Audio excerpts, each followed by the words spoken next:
পাকের মধ্যে রয়েছে লা তাকুমুস সাআ, নবীজি বলেছেন লা তাকুমুস সাআ হাত্তা ইয়াতাকারাবাজ জামান,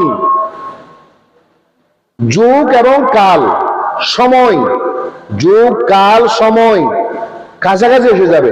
কি এসে যাবে? একটু কথা বলতে হবে, এটা কিন্তু তাত্ত্বিক কথা। এটা মুসলিম শরীফ, বুখারী শরীফ সহ সাহিত্যের হাদিসের রওয়ায়াত। কিয়ামতের একটা আলামত হচ্ছে যুগ এবং সময় কি হয়ে যাবে? কাছাকাছি এসে যাবে। মনে করেন 12 বছরে এক যুগ, 12 মাসে 30 দিনে 7 দিনে, কথা বলেন, 7 দিনে 24 ঘন্টায়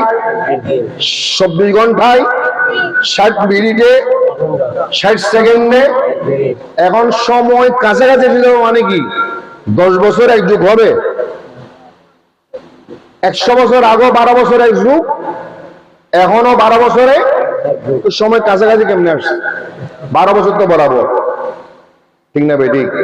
ক্যালেন্ডারে 12 বছর বরাবর, 12 মাসে 1 বছর 100 বছর আগে ছিল, এখন 10 মাসে 1 বছর না হলো তো সময় হাজার হাজার দিচ্ছে।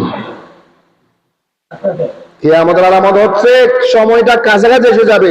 তো তখনও 12 মাস ছিল, এখনো 12 মাস, তখনও 12 মাস ছিল, এখনো 12 মাস, তখনও 30 দিন 1 মাস ছিল, এখনো 30 দিন 1 মাস। তো সময়টা কাছাকাছি কেমনে আসবে জানেন?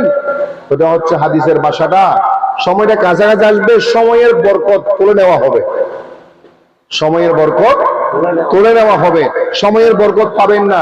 দিন একটা কাজ শুরু করবেন, দেখতে দেখতে দুপুর, আবার দেখতে দেখতে মাগরিব, বরকত থাকবে না, কাজের বরকত থাকবে না, হায়াতের বরকত থাকবে না, সময়ের বরকত থাকবে না, নামাজের বরকত পাবেন না, কাজের বরকত পাবেন না।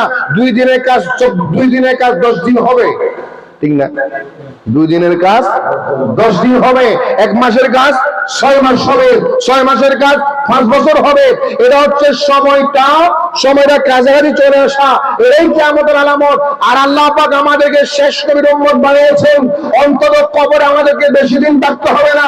ওই দিন শর্ট টাইম, সামনে কিয়ামত আসতেছে, বেশি দিন আমরা কবরে থাকবো না। এরপরে হাসর হবে, হাসর হয়ে গেলে নবীর সুপারিশে আমরা জান্নাতে চলে যাব। সুবহানাল্লাহ বলেন।